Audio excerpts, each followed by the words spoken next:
Welcome back everyone, Mariah Monetize here, and today's video is another 5 life decisions that help me retire young at the age of 24 as a self-made millionaire. Thank you so much for being here. You know what's really boring is like building wealth alone. So in this channel, I help people and I tell you exactly what I'm doing to build wealth, to maintain financial freedom, and to retire young and just go enjoy life. Life is meant to be enjoyed. So if you want more of that content, make sure to hit that subscribe button, the bell for notifications. That's one thing I've learned in life is that, there reaches a point, right, where you can only reach so much joy in your own life. So when you could share that with other people and see them experiencing joy and financial freedom, it literally just amplifies. It's the fastest way to amplify your joy and happiness in life. So I am here to share with you 5 life decisions that I believe attributed to being able to retire young and finding financial freedom. I do these every Thursday, so I have 2 previous ones from the last 2 weeks. You're getting today's. There's 2 more coming. Maybe if I start thinking of more life decisions, I'll share those as well. But let's go ahead and get into the 5 today so that you can be on your way to maybe making some life adjustments so that you can also find that financial freedom in life. Let me tell you what. If there's one thing you should wake up every single day and fight for and make decisions to get you closer to, it's financial freedom. Honestly, there's no other way to live. So the first thing on today's list is I never bought designer items. For a very brief period of time, I had these Prada sunglasses and this Juicy Couture purse, but I won those things on the radio station. And do you think I kept them? No, for a few reasons. I really didn't want expensive things, and the second reason is because they really weren't that cute. So what I did was I was like, shoot, I saw on the tag they were purchased at Nordstrom's. I took them right back to where I got them. I got a gift card, and I bought things that I actually needed, like clothing. What I can say, though, is that when I was in middle school, I literally spent all my money, my birthday money, my Christmas money, chasing clothes at Abercrombie & Fitch. And I literally look back all the time and think about all the money. I probably dumped thousands of dollars at that stupid store when I should have just been buying cheaper clothes. But I was really good about finding things on sale. I always shopped on the sale rack, but I mean, every other 7th or 8th grader is just trying to be cool and, buy the coolest clothes that everyone's wearing, right? So I got stuck in that trap, but the older I got, the more I realized that I didn't need those things. Those materialistic items brought me no joy, and they did not give me a return on my investment, and I could not find a single reason to justify those purchases. The older I got, the better I got at it.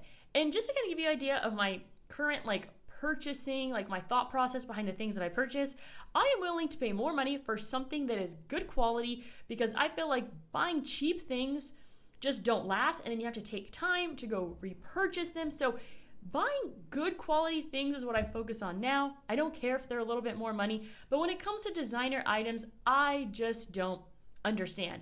I used to always think back when people would wear Ed Hardy, right, those really cool shirts, I'm like, if that was selling at Walmart, you wouldn't buy it. So why are you just buying it because it's expensive? I don't understand that trap, that consumerism trap of a company saying that their clothing is cool and making it expensive so then everyone wants it. Like Gucci, that Christmas red and green striped stuff.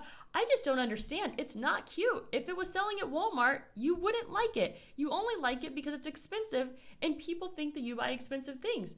It's so ego-driven. So never buying designer items is one thing that I really think helped me save my money, invest in things like my business and other investments to fully reach financial freedom. The second decision, life decision, that I believe that helped me reach financial freedom was practicing minimalism.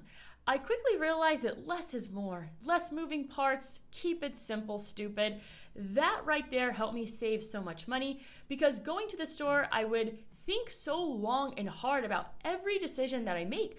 Do I really need this? And that kind of sounds like I spent too much time thinking about the decision, but it can be pretty, automatic, needs versus wants. I would go into a store and ask myself, Mariah, is this something that you need or is this something that you want? Is this going to bring you joy? Is this going to bring you convenience? Is this going to make your life easier? So these are questions that I ask myself when I make purchases. I also took my minimalism approach when it came to houses that I rent. I rented very simplistic homes. And I also, like when I came to Puerto Rico, I didn't have a car for a really long time, but I'm really glad that I have a car now because I get to explore all over this island. I drove a scooter around, and like nothing screams more minimalism than the fact that I took my 150cc scooter on the highway to Costco here in Puerto Rico, which is illegal, very dangerous, and I would get all my Costco items. People always ask, how the heck do you carry all your things back? I brought a big backpack, like a army-sized backpack that I took when I went backpacking in Europe. And I also got an ice chest that I put at my feet. And then I also had the trunk underneath. And let me tell you what, I got all the things that I needed. And also, it helped me be very particular in choosing what I would purchase because I only had limited space on my scooter when I was going shopping at Costco. So those are just like a few ways of how I practice minimalism. I feel like I try to apply it to all aspects of my life, including business, investing, relationships, spaces, all of those good things. I feel like minimalism gives you the ability to just quiet your surroundings, make everything really simple around you so that you have all of the brain power up here to make the best decisions for yourself. I love minimalism so much because the space and the freedom that it gives me up here to make life decisions is crucial. Minimalism doesn't mean that you have nothing. I have a lot of things, but they all serve a purpose or bring me joy or the convenience thing that I mentioned. And so less is more, and being unattached to materialistic items, I feel like is definitely a decision that helped me reach financial freedom at a young age and retire young. So in my early 20s, I would say that it doesn't really apply to my current life situation because, I'm going through a period where I'm enjoying life a little bit more than usual. But when I was in my early 20s, and I was working on saving and potentially starting a business and investing and finding different ways to make money, I would rarely eat out. I clearly remember when I went to college, I would literally bring frozen vegetables. I would buy the big bags of vegetables at Costco, and I would bring frozen vegetables and I would heat them up in the microwave, and I would never eat out. The entire 2 years that I drove to college, it was like a 15-minute drive, I didn't stop once for coffee. I didn't stop once for food. I literally brought my food every single day. And then on the weekends, that I would spend time with friends and family and go out, I would eat food out, but I would never order drinks out. Like never. Such a rare occasion. Now I can't say the same. Now I'd probably spend way too much out. But you know what? This is not a period of time where I'm trying to bootstrap and build something. I'm trying to just coast. I'm trying to enjoy my life. But there was a period of time where I was very, very hardcore about never ordering alcoholic beverages out and being very, very conservative when purchasing food. Number 4 is not lending people money. I am actually really happy to say that very few people in my life have asked me to borrow money. I've had a few situations. Actually, I've had a lot of situations about how making wrong investments lost me money. There's a video coming up about how I've actually basically lost $8 million over bad business decisions over the last 10 years or so. So make sure you subscribe to catch that video.